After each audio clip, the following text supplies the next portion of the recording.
इस कार्यक्रम के पुण्यार्चक हैं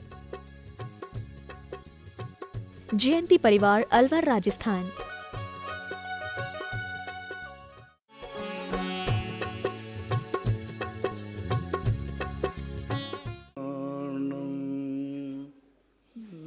नमो सिद्धाणं नमो आयर्याणं नमो वज्रायाणं नमो लोये सव्यसाहूर्णं।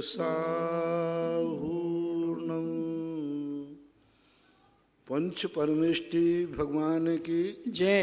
आचार्य श्री गुरुवर कुंद कुंद महाराज की जय। आचार्य श्री गुरुवर विद्यासागर महाराज की जय। परम पूजनीय नवव्यापक श्रवण मुनि श्री सुधा सागर जी महाराज की जय। चुलक श्री गंभीर सागर जी महाराज की जय। सभी जिज्ञासु और श्रोतागण अपने अपने स्थान से पूज्य मुनि श्री को नमोस्तु करें। अब जिज्ञासा शुरू करते हैं। राजीव जैन अमर पाटन से पूछते हैं, महाराज जी शादी विवाह में क्या आगम में कुंडली मिलाने का विधान है क्या? कई बार मैं 50 बार बता चुका हूँ। बहुत ज़्यादा शास्त्रों में पदे पदे विद्यमान है। ऋषभदेव की जब नाभि राय ने ऋषभदेव की शादी का प्रस्ताव किया तो नाभि राय ने स्पष्ट रूप से कहा शुभ लग्न, शुभ गोत्र और उच्च कुलीन कन्या आदि के लिए उन्होंने संकेत दिए। रही बात, अब कई बार लोग नहीं मिलाते हैं, महत आचार विचार देख लेते हैं। मिलाना अच्छा है, श्रेष्ठतम है। प्रतिभा जैन भीलवाड़ा से पूछती है, नमोस्तु महाराज जी, अधा प्रवर्त संक्रमण, गुण संक्रमण, सर्व संक्रमण से क्या आशय है?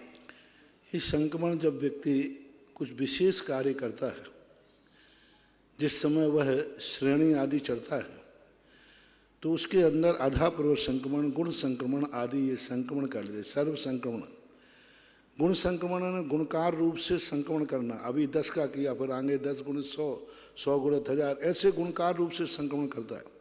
आधा प्रवृत्त संक्रमण कहलाता है एक प्रकार के कर्मों को हीनादिक करके कभी ज़्यादा करता है, कभी कम करता है। इस प्रकार के ये संक्रमण व्यवस्थाएं जब व्यक्ति श्रेणी चढ़ता है अथवा विशिष्ट प्रकार के कोई कार्य करता है, उस समय इस प्रकार के संक्रमण, यानी ये कर्मों का है। जो कर्म अपन ने बांधे हैं, वे कर्म हमारे बीच में बाधक न बने तो हम उनको संक्रमित कर देते हैं, यानी अन्न रूप संक्रमित कर देते हैं, अन्न कर्म रूप संक्रमण कर देते हैं। ऐसा करना चाहिए। श्रीमती राजकुमारी रतनचंद जैन गंज बसौदा, नमोस्तु मेरे आराध्य गुरुदेव प्रभाव नमोस्तु। औपशमिक चारित्र में कर्म क्षय कैसे होता है? कल प्रश्न हो गया था। अभिषेक जैन मोदी भैंसदेही जिला बैतूल से पूछते हैं, नमोस्तु महाराज जी, क्या बलराम वसुदेव और रोहिणी के पुत्र और उनकी हरिवंश पुराण में रोहिणी ने शुभ स्वप्न देखे थे, उनके फलस्वरूप वसुदेव और रोहिणी के पुत्र का नाम राम है, क्या ये बलराम ही है? और बलराम का क्या बलदेव भी नाम है? बलदेव और बलराम ये सामान्य रूप से उपाधियां हैं। बलभद्र जितने होते हैं, इन बलभद्रों के पर्यायवाची नाम बलराम कहो, बलदेव कहो, बलभद्र कहो, ये त्रिकालिक नाम है। और जो उनका जो ओरिजिनल नाम है, वो नाम उनका ओरिजिनल कहलाता है। जो भी उनके नाम रखे जाते हैं वो मानना चाहिए। बलराम और कृष्ण में किसका बल ज़्यादा होता है? बलराम में जो है बड़े भाई तो होते हैं बलराम, लेकिन बल के संबंध में अब अलग से कोई ऐसी बात विचार में नहीं आई कि बलराम में, क्योंकि सुदर्शन चक्र इनके पास है, हलधर उनके पास है, राज्य तो नारायण ही करते हैं। तो अब इस संबंध में विचार करना पड़ेगा किसका ज़्यादा है, किसका कम है। हाँ, नारायण गोवर्धन पर्वत उठाते। हाँ, नारायण का चक्र जो वो 3 खंड के अधिपति होते हैं, कोटि शिला उठाते। सबसे बड़ी चीज़ है इसमें कि बड़े भाई के नाते देखते हैं तो बलभद्र सदा बड़े भाई होते हैं, बड़े ही होते हैं। लेकिन कुछ प्रसंग ऐसे आए जिनमें अपन विचार कर सकते हैं। कोटिशिला जब उठाने की बात आई तो राम जी कोटिशिला नहीं उठा पाए, लक्ष्मण ने उठाई। कोटिशिला बलभद्र नहीं उठाते, कोटिशिला नारायण उठाते। तो इस प्रकार के कोटिशिला के उठाने का जैनागम में उल्लेख मिलता है। वैष्णव दर्शन के अंदर गोवर्धन पर्वत की चर्चा आती है, तो वो बलराम के द्वारा नहीं उठाया गया, कृष्ण जी के द्वारा उठाया गया। तो इन सब प्रसंगों को देखकर लगता है कि नारायण का बल ज्यादा होना चाहिए, होता ही होगा। डॉक्टर अंकित जैन पुरवाल सारंगपुर मध्य प्रदेश से पूछते हैं, मेरे परम आराध्य गुरुदेव कोटिशा नमन, छायक दान का स्वरूप क्या है? छायक भोग तथा छायक उपभोग। कल हो गया प्रश्न। केवली भगवान कल हो गया। डॉक्टर मगन जैन, श्रीमती चंदा जैन आष्टा, मेरे परम पूज्य गुरुदेव भगवान नमोस्तु, अनंत दर्शन, अनंत ज्ञान और केवल ज्ञान एक ही है क्या? अनंत दर्शन, अनंत ज्ञान और अनंत केवल ज्ञान, तो अनंत ज्ञान और केवल ज्ञान तो एक ही है। अनंत दर्शन भी अपने आप ज्ञान के समान स्वतंत्र है, जो केवल ज्ञान के साथ केवल दर्शन होता ही है। ऐसा अर्चना अजमेर, नमोस्तु महाराज जी, आपके चरणों में तिबार नमोस्तु। मेरी जिज्ञासा है कि लड़का लड़की मांगलिक हो तो हमें क्या करना चाहिए? मुझे पता नहीं। पीयूष जैन सोनीपत से पूछते हैं, नमोस्तु महाराज जी, आपने अभिषेक का उत्तम, मध्यम और जघन्य समय बताया। हमारे यहाँ मंदिर जी में पिछले साल तक उजाले में ही प्रक्षाल होता था, पर कुछ प्रभावशाली लोगों ने सुविधा अनुसार अंधेरे में हो रही अभिषेक की क्रिया, हमने उन्हें समझाने का प्रयास किया तो वो कहते हैं 2 महीने की बात है, जनवरी और फरवरी की, इसमें कोई फर्क नहीं पड़ता। तो इसमें हमें क्या करना चाहिए? हमें भी अंधेरे में करना पड़ता है? नहीं करना चाहिए। देखो, हमारे यहाँ सब रात्रि भोजन का त्याग है, तो गर्मी में 7:30 बजे तक भी खाएगा, सर्दी में 7:30 बजे तो बहुत हो जाता है, 5:30 पौने 6 पे ही अंधेरा हो जाता है, 6 बजे अंधेरा हो जाता है। तो हमारे यहाँ अंधेरे से मतलब होता है, घड़ी से मतलब नहीं होता। सर्दी दिन का टाइम अलग होना चाहिए, शेष समय का टाइम अलग होना चाहिए। सर्दी के समय 1 घंटे बाद अभिषेक करो, गर्मी आदि के समय 1 घंटे पहले करो, तो समय बनना चाहिए। ये परंपरा ठीक नहीं है। अब जो नहीं मानते हैं उनको अपन और हम आप नहीं समझा सकते, उनको कर्म ही समझाएंगे। उनका अभिषेक करना जब उनको नकारात्मक गुजरेगा तब उनको अकल आएगी। ऐसे मानने वाले नहीं हैं वो, और मान जाते हैं तो अच्छी बात है। सर्दी और गर्मी का टाइम अलग अलग करिए। जब सूर्य नारायण ने ही अपना अलग अलग कार्य कर दिया, सूर्य सर्दी में 1 घंटे बाद उगता है, गर्मी में 1 घंटे पहले उग जाता है। जब सूर्य अपना समय बदल रहा है तो आपको अपना समय बदलने में आपत्ति नहीं होना चाहिए। समय बदलिए, कंप्रोमाइज मत करिए। दीपा जैन कटिनी से कहती हैं, कोटि कोटि नमोस्तु महाराज श्री, मेरी जिज्ञासा है कि कोरोना काल में एक गर्भवती महिला को मंदिर में पूजा करनी चाहिए कि नहीं? क्योंकि कोरोना के डर से कभी कभी मंदिर में पूजा कर लेते परंतु कभी कभी नहीं कर पाते, और गर्भवती माँ कभी बच्चे को, अपने गर्भ के बच्चे को क्या गंधोदक लगा सकती है? पहली बात है कि पूजा सावधानी पूर्वक करो। मना में कैसे करो? अपने स्वयं के बर्तन ले जाओ, अच्छा पानी, शुद्ध अपना पानी ले जाओ, और व्यवस्था होगा दूसरे के बर्तन मत छुओ। ये बीमारी छुआछूत की बीमारी है, अतः सावधानी पूर्वक रहो। इतने सावधानी पूर्वक कहो कि कोई चीज़ वहाँ की मत छुओ, कर लीजिए। नहीं कर सकते हैं, मालूम नहीं है, तो अपने पढ़ करके पूजा कर लीजिए अभी कोरोना के समय पर। लेकिन इसको मार्ग नहीं मानना। एक मजबूरी होती है और एक मार्ग होता है। बिना अष्टद्रव्य के पूजन करना गृहस्थों के लिए बिल्कुल भी अनुचित है। अष्टद्रव्य के बिना पूजा सभी आचार्यों ने, कुंदकुंज जैसे महान आचार्य 10 भक्तियां लिख रहे हैं, उनमें भी देवताओं के द्वारा, जिनको देवताओं का तो वहाँ न खेती है न किसानी है, फिर भी उन्होंने कहा दिव्येन दिव्येन गंधेन दिव्येन चुन्नेन दिव्येन अक्षेण दिव्येन पुप्फेन दिव्येन धीवेन दिव्येन, यानी इनसे पूजा करने की बात कही। जो देवताओं कोई मतलब ही नहीं है, वो तो देवता लोग।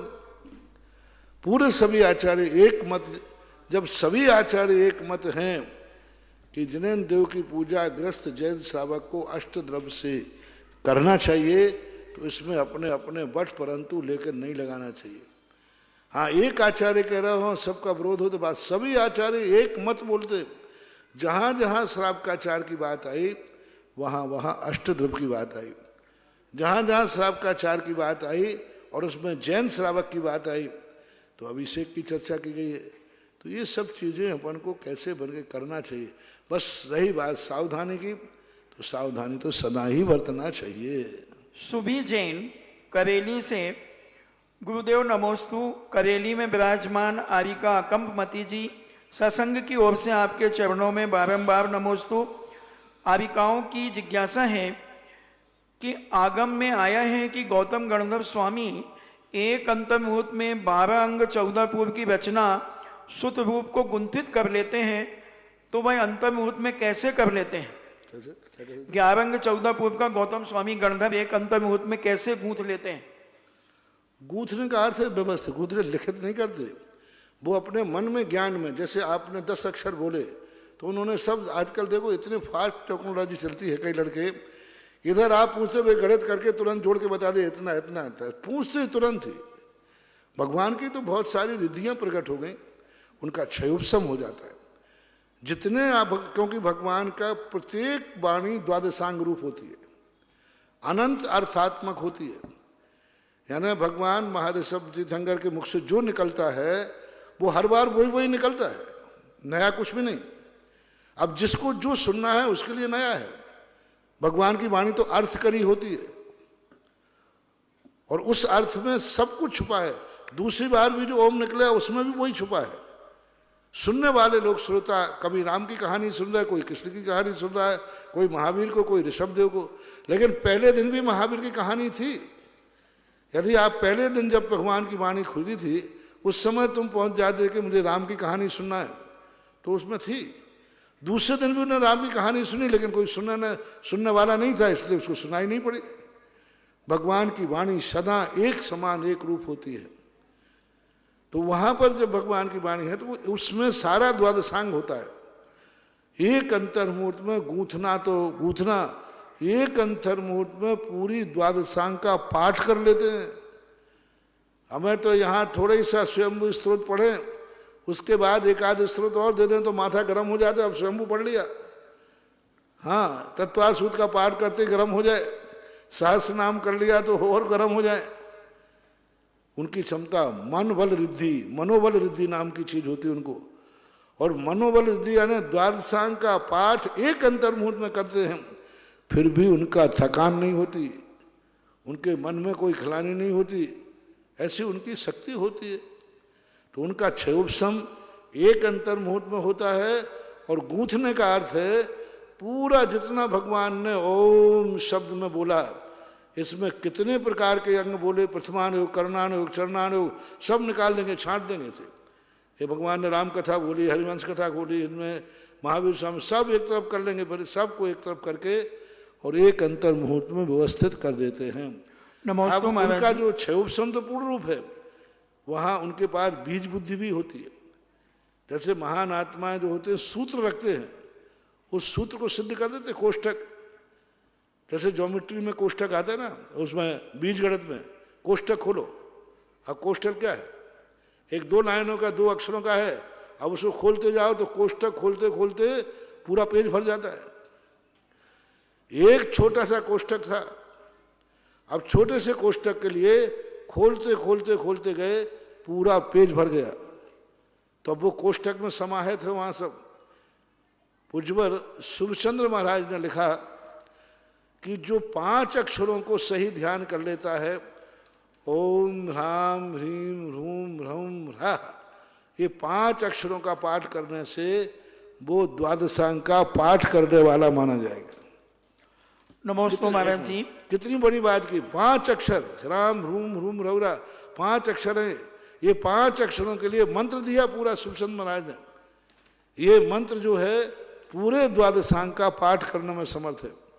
अब इस मंत्र में तो हमें कुछ भी समझ में नहीं आ रहा, लेकिन जो बीज बुद्धिधारी होते हैं, कोष्ठ बुद्धिधारी होते हैं, वो ह्राम शब्द में कहेंगे इस ह्राम में प्रथमान हो गए, पूरा कथा भरी है, ये प्लॉपी है, जैसे तुम्हारी पेन ड्राइव बनती है ना, पेन ड्राइव इतनी सी होती है और उसमें कितने हजार ग्रंथ हैं, लाखों। तुम्हारा मोबाइल है, कितनी उसमें बातें भरी हुई हैं। ऐसे ही आज भगवान के केवल ज्ञान में और रिद्धियों के साथ में सब कोष्ठ बुद्धि है, पादानुसारी भिन्न है। अब इनके अंदर वो पदों के लेकर, एक पद को लेकर के, ह्रीम पद को लेकर के, और वो पूरा करनानु खोल देंगे। ह्रीम है अकेला, मात अकेला ह्रीम है, और पूरे ह्रीम की जब वो चाबी लगाएंगे, कोष्ठक खोलेंगे, तो एक के बाद एक के बाद एक अर्थ निकलते जाते हैं। ऐसा सुखचंद्र महाराज ने ज्ञाननाड़ों के अंदर संकेत दिया है। तो वैसा भी पाठ कर लें तो कोई बड़ी बात नहीं, ये उनकी विशेषता है। नमोस्तु। आर्यिका संघ का दूसरा प्रश्न है, शुद्ध केवली और गणधर परमेष्ठी में क्या अंतर है? शुद्ध केवली और गणधर परमेष्ठी में बहुत अंतर है। गणधर परमेष्ठी शुद्ध केवली पने के साथ साथ 64 रिद्धियों 63 रिद्धियों के धारी भी होते हैं। शुद्ध केवली जो है द्वादशांग का ज्ञाता तो है, लेकिन उसके पास कोई रिद्धि हो ऐसा कोई नियम नहीं है। उनके पास कोई रिद्धि नहीं होती, हो कोई नियम नहीं है। जैसे भद्रबाहु स्वामी के शुद्ध केवली थे, लेकिन कोई रिद्धि नहीं थी, ऐसा अंतर मानना चाहिए। आर्यिका संघ का तीसरा प्रश्न, भय संज्ञा और भय कसाय में क्या अंतर है? भय संज्ञा और भय कसाय में बहुत अंतर होता है। संज्ञा एक अभिव्यक्त होती है और भय कसाय जो है एक उदय रूप में बनी रहती है। हालांकि सिद्धांत ग्रंथों में भय संज्ञा और भय कसाय को गुण स्थानों की अपेक्षा बराबर माना। जब उन्होंने 4 संज्ञाओं के वर्णन किया, कौन सी संज्ञा किस गुण स्थान तक जाती है, तो उन्हें स्पष्ट लिखा, कहा परिग्रह संज्ञा 6ठे गुण स्थान तक, भय संज्ञा 8वें गुण स्थान तक। अब भय संज्ञा 8वें गुण स्थान में महामुनिराज तो शुक्र ध्यान में लीन है, शुद्ध उपयोग में लीन है, श्रेणी में लीन है, अप्रमत्त दशा में है, वहां भय संज्ञा क्या थी? तो बोले भय कसाय को दे। जब भय कसाय की बात पूछी, भय कसाय कहाँ तक रहती, बोले 8वें गुण स्थान तक। तो अब इस प्रकार अब उन्होंने भय आहार संज्ञा हो गई, भय मैथुन संज्ञा के लिए उन्होंने कहा कहाँ तक है, बोले 9वें गुण स्थान तक। अब कहाँ वहाँ पर परिणाम ही नहीं है, तो क्यों है, बोले लोभ कसाय का उदय है। तो जब सिद्धांत ग्रंथों से पूछते हैं तो सिद्धांत ग्रंथ भय को और भय संज्ञा को अध्वान की अपेक्षा एक गुण स्थान मानते हैं। लेकिन जब हम चरणानुग की व्याख्या में जाते हैं तो भय कसाय में और भय संज्ञा में बहुत अंतर है। भय संज्ञा फीलिंग होती है भय की, भय कसाय के उदय में हमें फीलिंग हो ऐसा कोई नियम नहीं है, बहुत सूक्ष्म भी होता है। लेकिन संज्ञा हमें फीलिंग हो रही है, परिणाम बन रहा है, मुझे डर लग रहा है, अनुभव में आ रहा है, तो संज्ञा उचित है। तो इसको 2 व्याख्याओं में मानना, चरणानुग के अनुसार भय संज्ञा अलग है, भय कसाय अलग है। लेकिन कर्म सिद्धांत के अनुसार दोनों का गुण स्थान एक होने से दोनों एक अध्वान वाले हैं, लेकिन एक नहीं कहना। एक गुण स्थान होना और एक कहने में अंतर है, क्योंकि कर्म सिद्धांत में कहीं संज्ञाएं नहीं आती, मार्गणा स्थानों में कहीं संज्ञा नहीं आती, कसाय आती है। बंध के हेतुओं में कसाय को लिया है, संज्ञा को नहीं लिया। 4 संज्ञाएं आहार भय मैथुन परिग्रह संज्ञा जो है, तो परिग्रह संज्ञा को 10वें गुण स्थान तक, मैथुन संज्ञा को 9वें गुण स्थान तक, भय संज्ञा को 8वें गुण स्थान तक और आहार संज्ञा को 6ठे गुण स्थान तक, ऐसा क्रम मान लेना। तो इससे सिद्ध होता है गुण स्थान भले एक हो, लेकिन संज्ञा अलग है और कसाय अलग है। संज्ञा में व्यक्ति को स्वयं फीलिंग होना चाहिए। अब 8वें गुण स्थान में क्या फीलिंग होती है आगम में कहा नहीं है, अपन पकड़ नहीं पाएंगे। लेकिन ये 2 नाम अलग अलग क्यों दिए जा रहे हैं, 4 संज्ञाएं और 4 कसाएं ये अलग अलग क्यों दी जा रही है? अलग अलग देना ही बता रहा है कि दोनों में भिन्न है। संज्ञा इच्छा रूप होती है और कसाय उदय रूप होती है। संज्ञा कोई कर्म नहीं है, संज्ञा कोई कर्म नहीं है। 148 कर्मों में कोई कर्म नहीं है।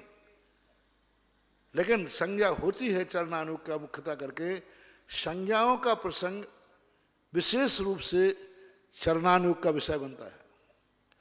कर्म सिद्धांत में कहीं संज्ञाएं नहीं होती, कोई चर्चा नहीं होती। मार्गणाओं में है नहीं इनका चर्चा, गुण स्थानों में है नहीं इनकी चर्चा, लेकिन चरणानुयोग में कसायों की चर्चा कम है, संज्ञाओं की संज्ञा ज्यादा है। चरणानुयोग संज्ञा पे जोर देता है कि तुम्हारी संज्ञाएं क्या है, संज्ञाओं पे कंट्रोल करो। और कर्म सिद्धांत कहता है हमारे यहाँ संज्ञा है ही नहीं, संज्ञा कसाय का फल है।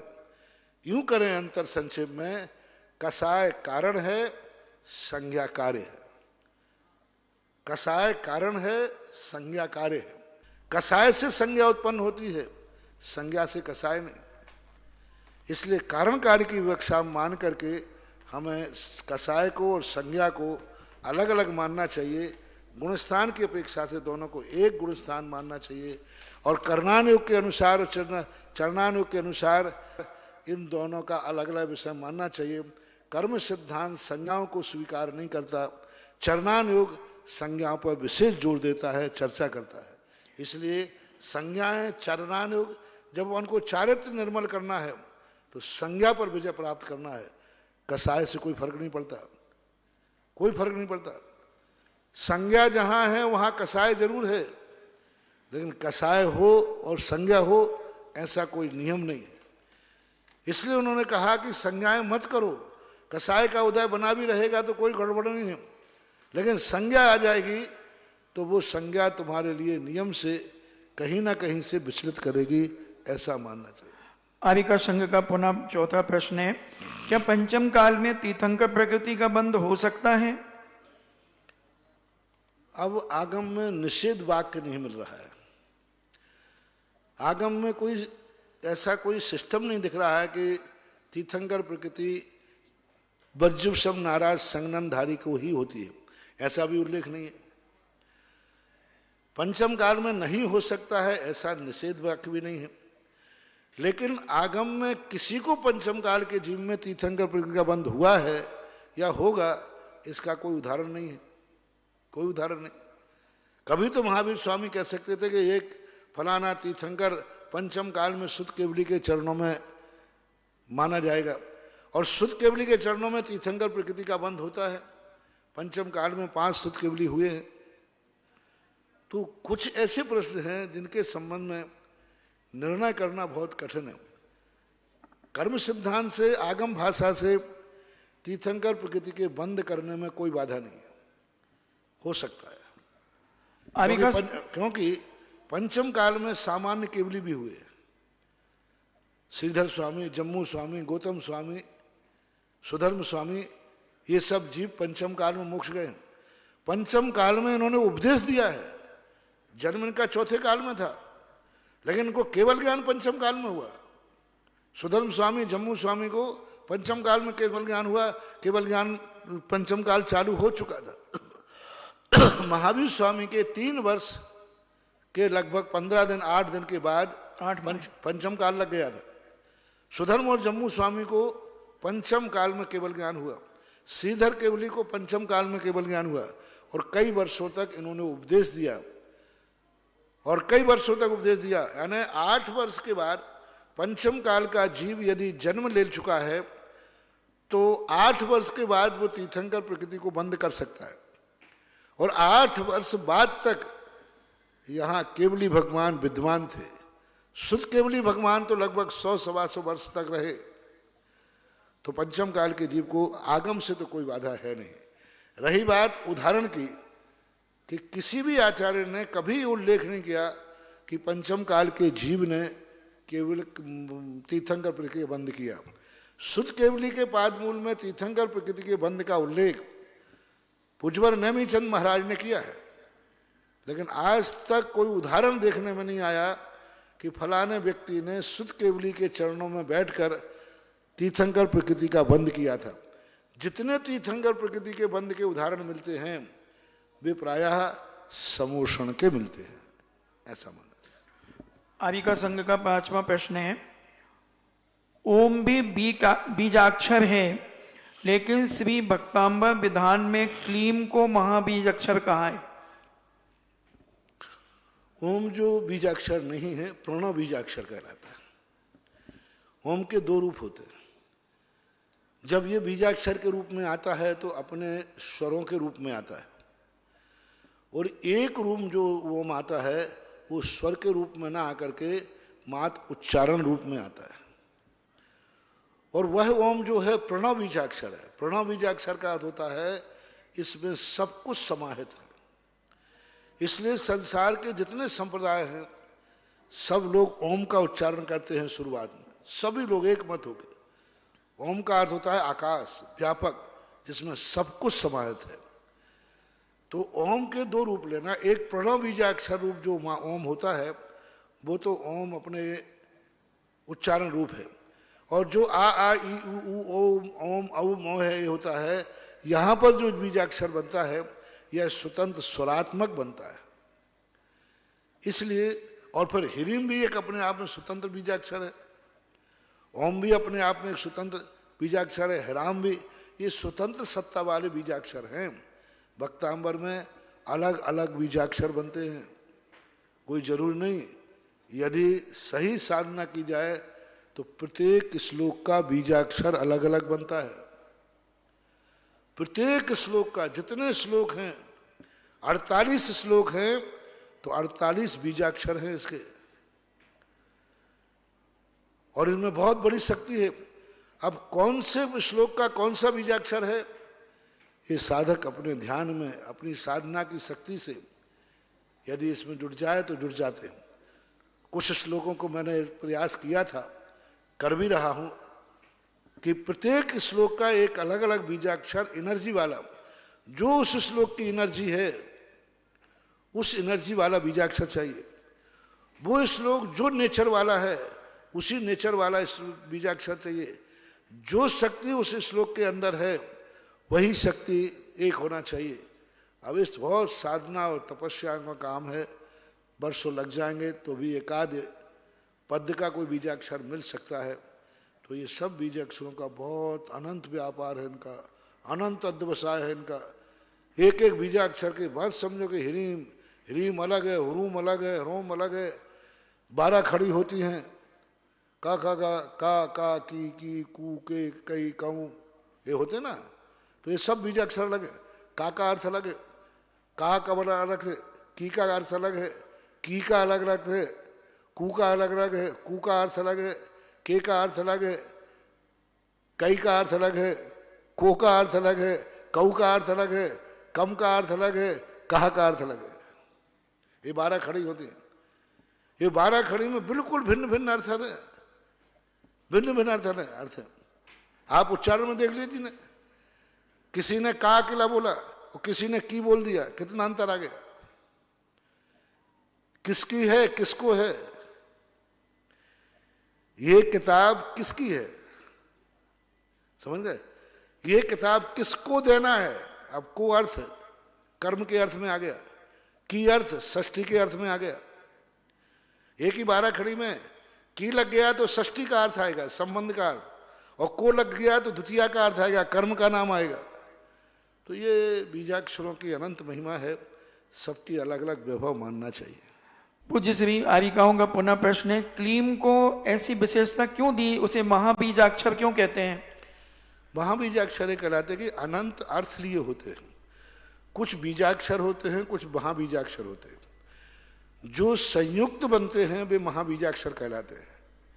जैसे का बीजाक्षर है एक सामान, और क्रोम बन गया तो अब क्रोम में क्या हो गया, का, रा और औम, ये 3 अक्षर मिलकर के एक नया बीजाक्षर बना। तो क्रोम है, क्रीम है, ह्रीम है, ह्रूम है। जहां 2 अक्षर मिलकर के, 2 से अधिक अक्षर मिलकर के कोई अक्षर बनता है तो उसे महाबीजाक्षर कहते हैं। वहां शक्ति बहते हैं, कहते हैं ना 1 और 1 2, और 1 1 2 नहीं, 1 और 1 11, ऐसा बनते हैं। तो ये जो महाबीजाक्षर होते हैं इनमें कोई ना कोई दूसरा अक्षर शक्ति दे रहा है, कोई ना कोई। अब 5 बीजाक्षर देख लो, हेरा। अब हा में क्या है, हा रा और विसर्ग आहा ये भी है, ह्रूम आ ऊ रा और मा भी है। अब ये 5 अक्षरों का अर्थ होगा, ये अमृत धारा बन गई। हा अकेले का अर्थ अलग हुआ, और हा में हु मिल गया तो अर्थ अलग हो गया, और रा मिल गया तो अलग हो गया, माँ मिल गया तो अलग हो गया। इनके बिल्कुल भिन्न स्वभाव। जैसे अजवाइन के फूल का स्वभाव अलग है, कपूर का अलग है, पेपरमेंट का अलग है, और तीनों को मिला दिया जाए तो अलग है। इसी प्रकार रा का अलग अक्षर है, अलग उसका कलर है, स्वभाव है। ऊ का अलग स्वभाव है, हा का अलग स्वभाव है, ई का अलग स्वभाव है, और माँ का अलग स्वभाव है। और ये 5 मिल गए तो अमृत धारा के समान इसका स्वभाव अलग हो गया। इनको महाबीजाक्षरों की संज्ञा दी जाती है। सुबी जैन करेली से पूछती हैं कि महाराज जी, वर्तमान में फैले संक्रमण रोग को क्या हम बीजाक्षर के माध्यम से कैसे रोक सकते हैं? अब ये देखो, श्रद्धाएं हैं, आस्थाएं हैं, होते भी है सबको। मैंने एक दिन कहा था ना, डॉक्टर दवाई पे यही लिखता है फलाने रोग की दवाई, लेकिन कई व्यक्ति दवाई खाते खाते भी मर जाते हैं। वहीं पर साधु की साधना से शिकारी कुत्ते छोड़े गए तो वे शांत हो गए। वहीं पर उन भावलिंगी संत को श्यालनी आई सो खा गई। अब दोनों में से सही क्या है? एक महाराज थे, महामुनराज थे, बीतरागी, शिकारी कुत्ते छोड़े गए, शेर दहाड़ता हुआ आया, हाथी घाड़ता हुआ आया, महाराज को देख के शांत बैठ गया। ऐसे उदाहरण शास्त्रों में आए हैं। और ऐसे उदाहरण भी आए कि परम भावलिंगी संत को देख करके शेर शांत था, उग्र हो गया। शांत था, एक उग्र था जो शांत हो गया, वो भी भावलिंगी संत थे, और एक शांत था, उग्र हो गया। पारसनाथ के जीव देखो, सामान्य रूप से अजगर था, शेर था, बैठा था, महाराज आए पूर्व में और इतना क्रोध में आ गए, खा गया। कमठ देख लीजिए, लोग कहते महाराज सच्चा वीतराग धर्म तो वही है जहां बैरी भी शांत हो जाए। हम एक बार गुना में थे, बजरंगगढ़ के पास, तो वहाँ एक चित्र बना था, 2 चित्र बने थे, उन्होंने बड़े अच्छे बनाए थे, द्रव्यलिंगी और भावलिंगी। एक सूखा पेड़ था, उसके नीचे महाराज ध्यान में बैठे थे, लिखा था ये द्रव्यलिंगी है, और उसी बाजू में हरा पेड़। बोले महाराज के बैठते ही पेड़ हरा हो जाए तो भावलिंगी, और सूखा रह जाए तो द्रव्यलिंगी। एक और शेर बैठा था शांत, बोले भावलिंगी। दूसरी ओर शेर दहाड़ रहा था, मान, बोले द्रव्यलिंगी। शेर शांत हो जाए तो भावलिंगी है, और दहाड़े तो द्रव्यलिंगी। मैंने कि तो खतरनाक थर्मामीटर है। मैंने कि इसके लिए तो बड़ी आफत हो गई। ये थर्मामीटर है भावलिंगी और द्रव्यलिंगी का। वहां मैंने प्रवचन दिया, मैंने कि भैया मैं ये थर्मामीटर नहीं लगाने दूंगा, कोई मुझे थर्मामीटर मत लगाना। मैं तो शेर से क्या, मच्छर से डरता हूं। मुझे तो देख के मच्छर ही शांत नहीं हो रहे। और काकताली न्याय से गर्मी का समय था, पहली बार की थे, हमारे साथ एक निसंग सागर जी थे, और गर्मी में छतों पे रहते, मच्छर तो थे ही।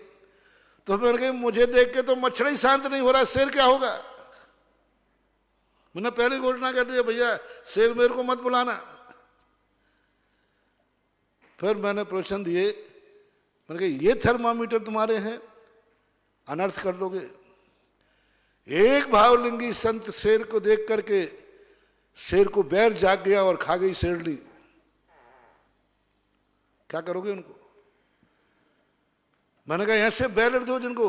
पारसनाथ तीर्थंकर थे, दीक्षा के समय वो द्रव्यलिंगी होते कि भावलिंगी? वो तो पक्के भावलिंगी है। बिजोलिया के अंदर पारसनाथ ध्यान में बैठे, कमट घूमने जा रहा है, उसको कोई बैर भाव नहीं था। पारसनाथ को देखकर बैर भाव जाग गया। पारसनाथ जैसे 63 रिद्धिधारी मुनराज को देख करके कमठ का बैर शांत क्यों नहीं हुआ? द्रव्यलिंगी। मैंने कम से कम उस दिन प्रवचन 10 बार बोला, लो पारसनाथ भगवान द्रव्यलिंगी। कोई बोला ही नहीं हमारे साथ में। पारसनाथ तो कौन द्रव्यलिंगी है? और हमने कहा यदि अकाल पेड़ यदि हरा होता है तो भद्रबाहु स्वामी को दक्षिण भारत जाने की जरूरत क्यों? नहीं थी, क्योंकि 6 ऋतु के फल आते। जहां भावलिंगी मुनिराज रहेंगे वहां 6 ऋतु के फल आएंगे, और भद्रबाहु यहीं बैठे रहते तो कितना मजा आता, 6 ऋतु के फल आ जाते, उनको भागने की जरूरत क्या, वो तो परम भावलिंगी थे, शुद्ध केवली थे। तो ये सारी बातों के लिए ये न्याय कहलाते हैं, ये घटनाएं कहलाती हैं, ये चमत्कार कहलाते हैं, ये अतिशय कहलाते हैं। इनको नियामक नियंता थर्मामीटर नहीं माना जा सकता। सब लोगों को समझ में आए, 1 महीना लगभग रुके, सबको समझ में आया, फिर वो चित्र मिटाया गया और फिर कहा गया कि हाँ समझ में, मैं नहीं मिटवाऊंगा, तुम ही बोलो। सब स्वाध्याय बंधु थे, उन्होंने कहा ठीक महाराज आपने आंखें खोल दी, हम लोग तो यही समझते थे। तो ऐसे कई बार हो जाती हैं। तो ऐसी रिद्धियों सिद्धियों के संबंध में बहुत सावधानी रखना चाहिए। होता भी है, नहीं भी होता है। दोनों भावलिंगी संत हमें मिलते हैं। कितने भावलिंगी संतों को घानी में पेल दिया गया, 700 मुनियों पर उपसर्ग आया, बलि आदि मुनिराज का क्रोध शांत नहीं हुआ, फिर उपसर्ग केवली कौन कहलाएंगे? उपसर्ग केवलियों पर जो धुधार उपसर्ग हुआ, पांडवों पर उपसर्ग हुआ, उसका बैरी शांत नहीं हुआ देखकर, वो तो भावलिंगी थे। लेकिन कुछ घटनाएं ऐसी मिलती भी हैं, लेकिन वे थर्मामीटर नहीं हो सकते। नमस्ते महाराज जी, आरसी जैन जयपुर से पूछते हैं कि महाराज जी आपने बताया था कि हमारे जैन शास्त्रों में लिखा हुआ है कि 2 साल पहले भी मृत्यु के लक्षणों का पता पड़ जाता है, तो क्या हम ऐसे शास्त्रों को हम श्रावक लोग पढ़ सकते हैं? 12 साल पहले तक का उल्लेख है, 12 वर्ष पहले तक का भी पता चल जाता है, कर सकते हैं, कोई बाधा नहीं। अवध ज्ञान आदि हो तो पूरी जिंदगी के पहले ही दिन पता कर सकते हैं कि इसकी क्या स्थिति। तो ऐसी कोई बात नहीं, तो अध्ययन है, बहुत सावधानी से ऐसे शास्त्रों का अध्ययन करना पड़ता है। शास्त्रों में ऐसे उल्लेख हैं, पूज्यवर शिवकोटि महाराज ने भगवती आराधना में भी कुछ नक्षत्रों के कुछ संकेत दिए हैं, कुछ घटनाओं के संकेत दिए हैं। भद्रबाहु स्वामी ने स्वप्नों में कुछ संकेत दिए हैं। एक ऋष्ट समुच्चय नाम का ग्रंथ है, उसमें भी मरण के समय कुछ अपने शरीर के अंदर चिन्ह होते हैं। पढ़ने में कोई बाधा नहीं है, लेकिन प्रयोग बहुत सावधानी से करना, क्योंकि प्रयोग तो तुम पढ़ तो लोगे, लेकिन उसके अंगाड़े पिछाड़ी क्या कहा है वो भूल जाते हैं। हम मूल तो पकड़ लेते हैं, लेकिन उसके साथ भूल जाते हैं कि ये भी उन्होंने कहा था ऐसा। आदि कुमार जैन वंट नागपुर महाराष्ट्र से पूछते हैं, अनंत बार नमोस्तु गुरुदेव। महाराज जी, मुनि निंदकों का कहना है कि आप भी मुनियों की निंदा करते हैं, लेकिन गुरुदेव आपके प्रवचन सुन के हमें तो ऐसा नहीं लगता, क्योंकि आपके भाव मुनियों का स्थितिकरण करने के होते हैं। लेकिन गुरुदेव मुनि निंदकों को ऐसा क्यों लगता है?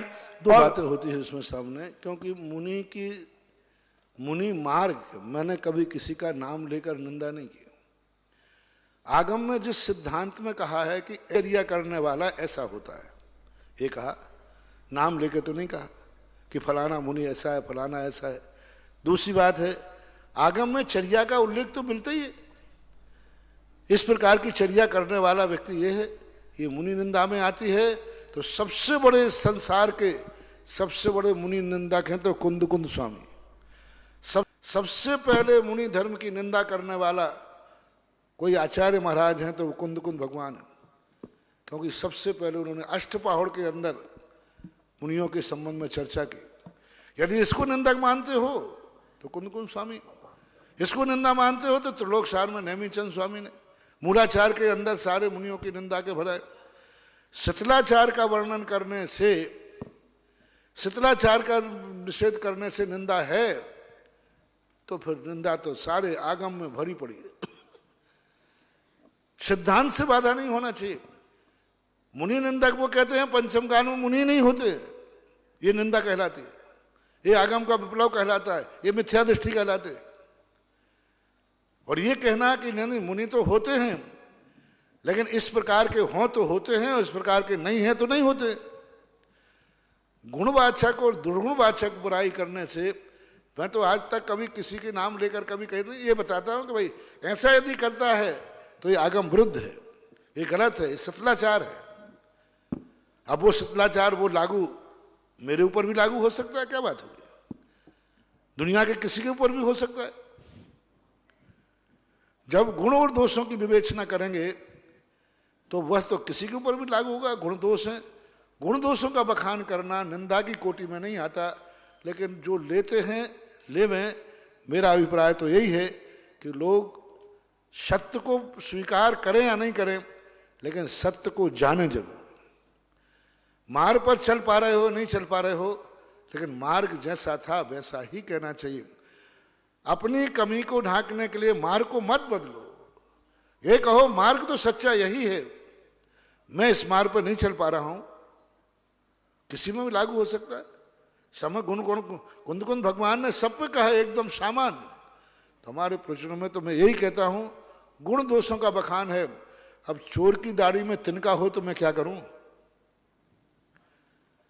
चोर की दाढ़ी में तिनका है, अब मैं गुण दोषों का बखान कर रहा हूं।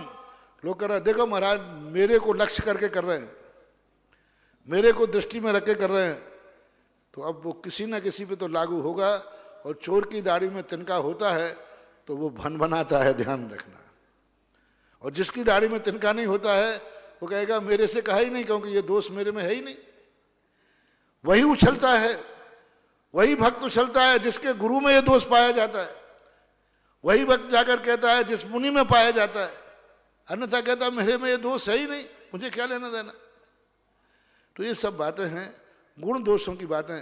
नाम लेकर के व्यक्तिगत आलोचना करना यह निंदा की कोटि में आता है, कानून के खिलाफ है, कानून के खिलाफ है। आप नाम लेकर के किसी भी साधु या ग्रस्त की कोई भी निंदा नहीं कर सकते। निंदा की है तो आपके पास फिर प्रमाण होना चाहिए, गवाह होना चाहिए और कोर्ट में प्रस्तुत करने की औकात होना चाहिए। प्रमाण नाम लेकर के हमेशा ध्यान रखना, समालोचक वो कहलाता है जो गुण दोषों का बखान तो करता है, लेकिन नाम की तरफ संकेत ना मन में लाता है, ना वचन में लाता है, ना काया में लाता है। उसकी दृष्टि में कोई व्यक्ति विशेष नहीं होता।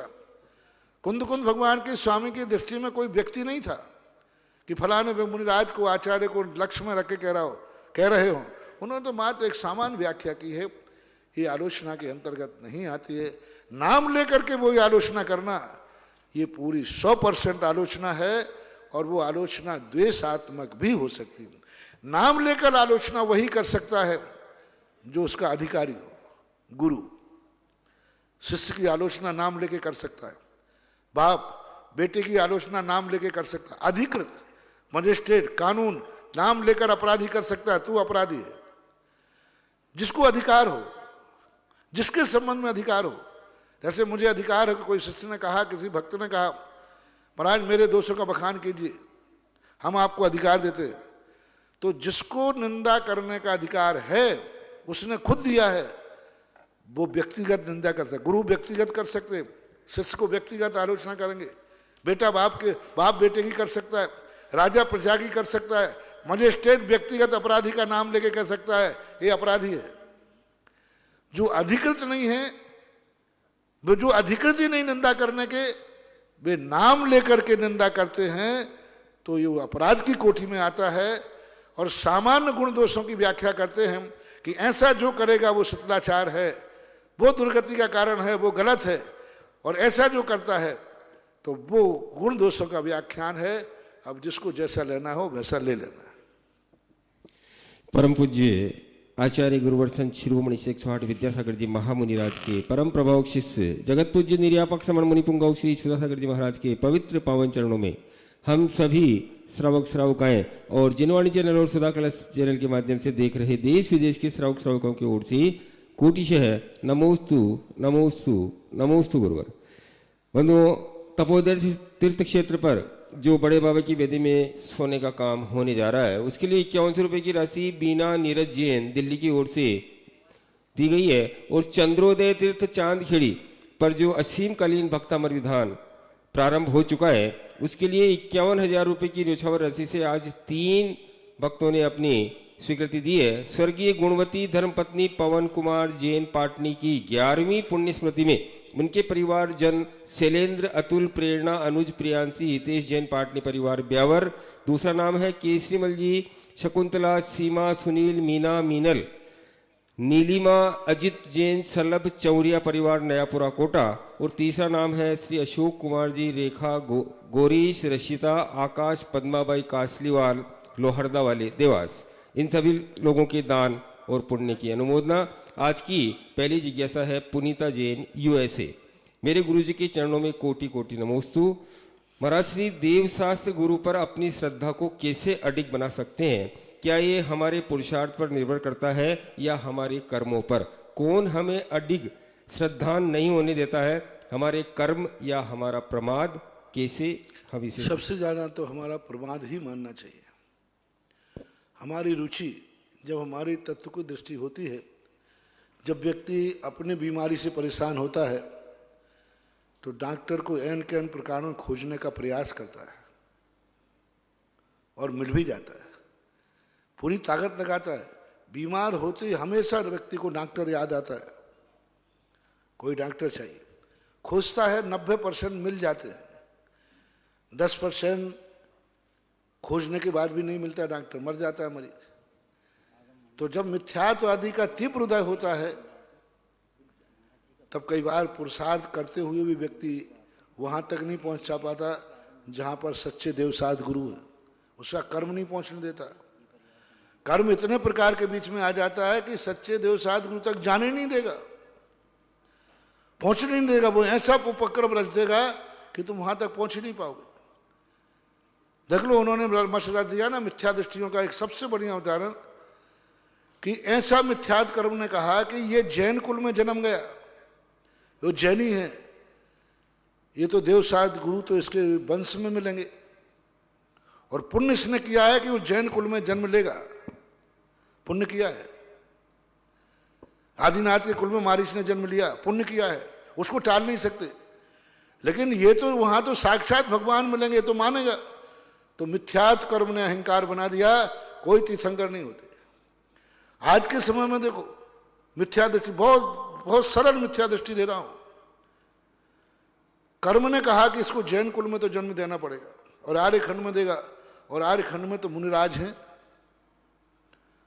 देव भी हैं, सात भी हैं, और जिस कुल में ये जन्म लेगा वहां तो परंपरा से देवसाध गुरु को मानते, वहां तो मुनिराज भी आते हैं।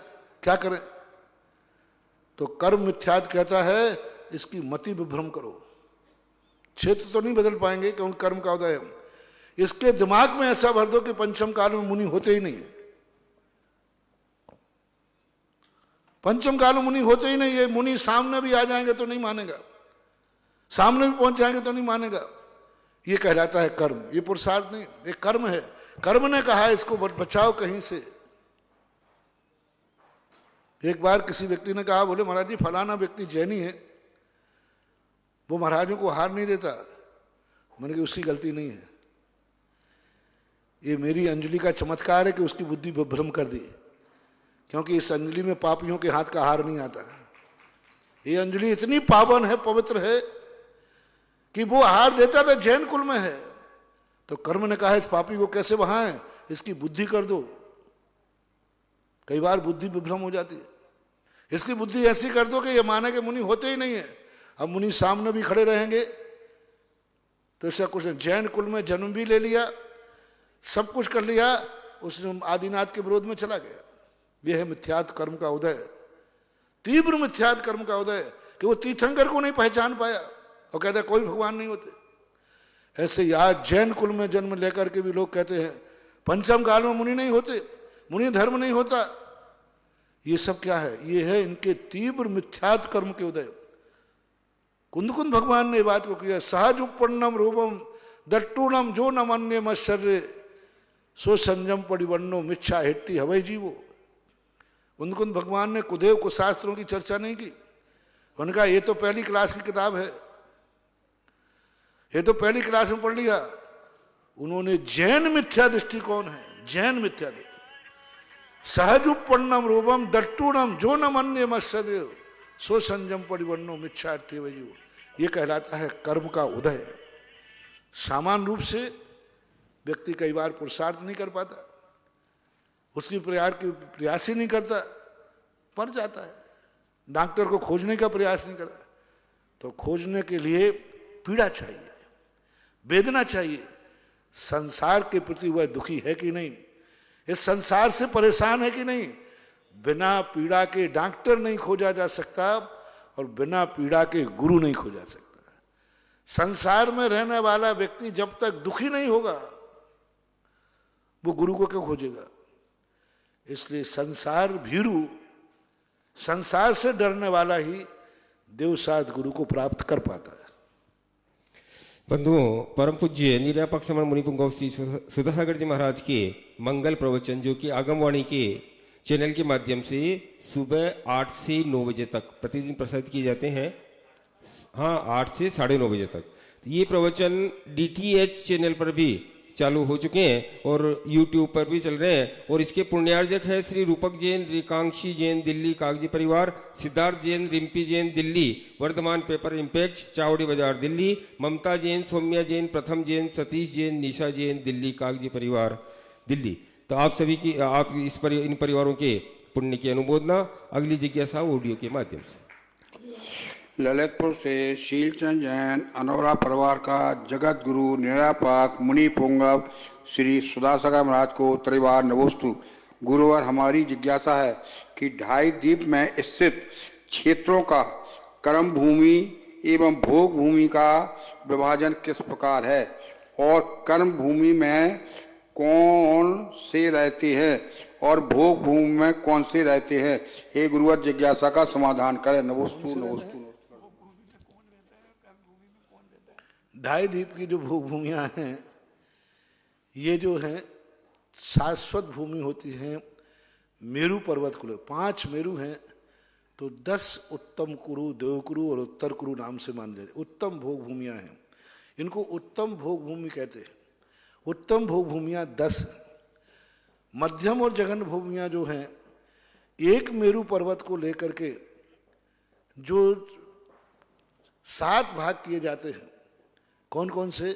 भरत, भरत, हेमवत, हरिविदे, विधे, रम्यक आदि ये जो भाग किए जाते हैं, इन भागों 6 पर्वत हैं और विभाग कितने हो गए?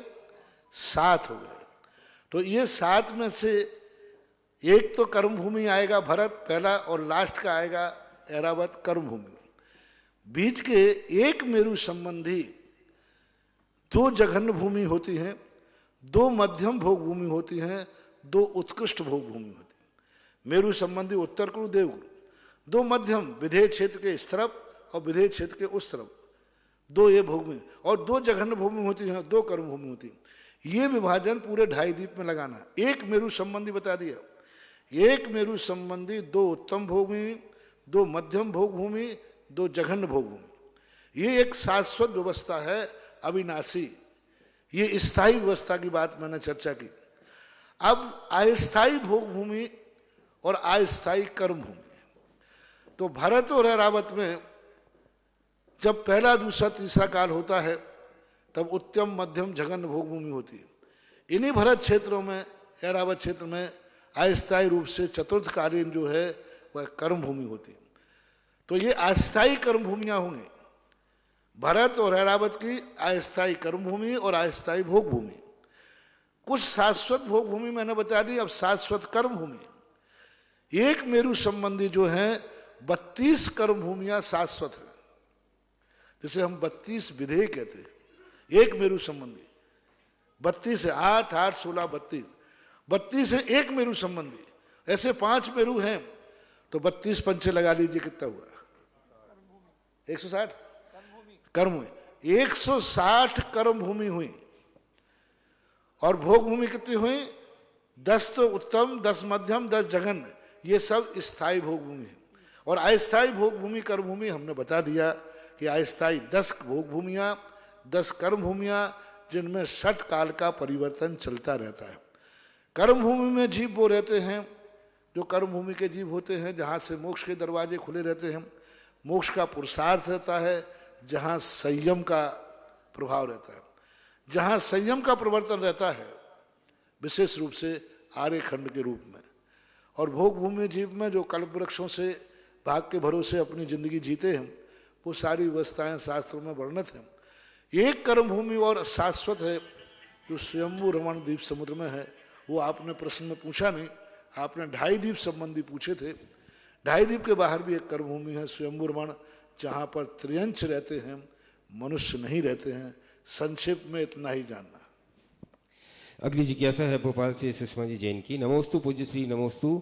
मेरी जिज्ञासा है कि जहाँ पर पद्मावती देवी का दरबार लगता हो और वहीं पर पार्श्वनाथ भगवान के जन्म कल्याणक के उपलक्ष्य में भक्तामर का पाठ हो रहा हो तो वहां जाने में मिथ्यात्व का दोष तो नहीं लगेगा? कृपया समाधान। अपने अपनी दृष्टि रखो, भक्तांबर का पाठ करो शांति से बैठकर। अगली जिज्ञासा है अश्विनी गोधा जयपुर से। नमोस्तु महाराज जी, एक ही गोत्र में अगर कोई रिश्तेदारी नहीं हो तो विवाह संबंध कर सकते हैं क्या? वर पक्ष और वधु पक्ष का एक ही गोत्र हो सकता है क्या? नमोस्तु। अब ये व्यवस्थाएं देखो, ये सामाजिक व्यवस्थाएं हैं, इनके संबंध में द्रव्य छेद काल भाव को लेकर चलते हैं। उत्तर भारत में मामा भांजे के पीहर पक्ष में फूफा फूफी के साथ संबंध नहीं होते, भाई बहन बांधे। दक्षिण भारत में होते हैं। भरत चक्रवर्ती की सुभद्रा रानी ननिहाल से थी, भरत के ननिहाल के पक्ष से थी। तो अब दक्षिण भारत में परंपराएं आज भी जीवित हैं, उत्तर भारत में नहीं माने। फूफा के बच्चे बच्ची से संबंध नहीं करोगे आप, मामा के बच्चे बच्ची से संबंध नहीं करोगे, भाई बहन के रूप में आते हैं। अब उस क्षेत्र की मर्यादा है तो अब है, वहाँ सार्वजनिक रूप से मान्यता है। तो इस प्रकार की स्थितियाँ भोग भूमि भाई बहन रूप जैसे एक ही उधर से जमते हैं। वर्तमान में वैसे सामान्य रूप से ये व्यवस्थाएं आज यहाँ उत्तर भारत में नहीं है। अब कुछ कदाचित ऐसे होते हैं तो गोत्र परिवर्तन भी कराए जाते हैं। उस कन्या को दूसरे के यहाँ गोत्र में गोद दे दिया। अभी एक विवाह ऐसा हुआ कि जिसमें गोत्र परिवर्तन की चर्चा आई तो उन्होंने गोत्र परिवर्तन, उस बेटी को किसी ने गोद ले लिया, उस बेटे को किसी ने गोद ले लिया। अब बेटा जिसके यहाँ गोद जाएगा तो उसके यहाँ गोद वाला गोत्र चलेगा कि जन्म वाला? बोलो, गोद वाला है तो अब फिर उसका संबंध उससे हो सकता है कि नहीं? अब ये जाते दाव पे जाते, मैंने कहा तुम्हें जैसा अच्छा लगे वैसा करो और तुम्हारी समाज की जो व्यवस्थाएं हैं वो करो। इन संबंध में बस समाज के विरुद्ध नहीं जाना, जो सामाजिक परंपराएं हैं उनको करना। अब उन्होंने रास्ता निकाल लिया, गोत्र परिवर्तन करा दिया। दोनों एक गोत्र के थे, संबंध कुछ नहीं था, ना वो एक दूसरे को जानते थे, लेकिन कुंडली के अनुसार एक गोत्र निकल आया।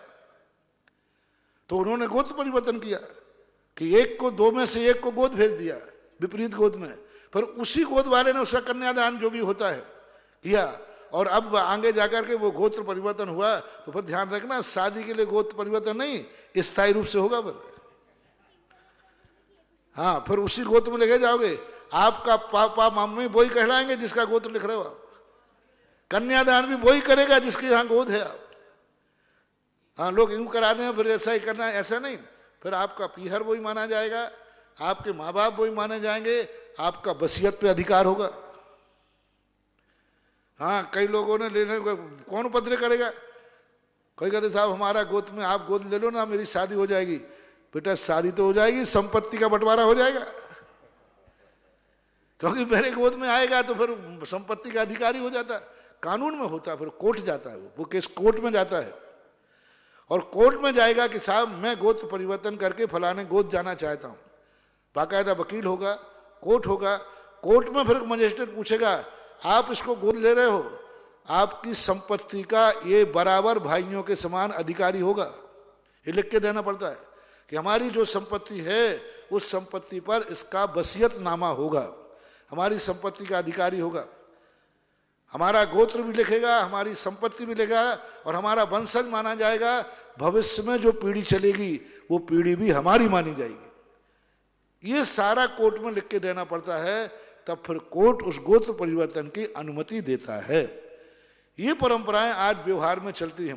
गोत्र परिवर्तन करने की परंपरा आगम में कहीं देखने में नहीं आई, कहीं ऐसा उल्लेख हमें देखने में नहीं आया, ऐसा मानते। इस कार्यक्रम के पुण्यार्चक थे जयंती परिवार अलवर राजस्थान।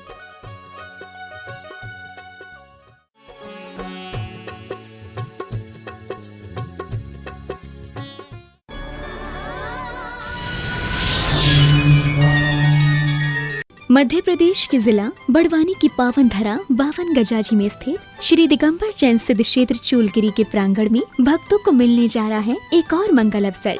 संत शिरोमणि आचार्य श्री विद्यासागर जी महाराज के आशीर्वाद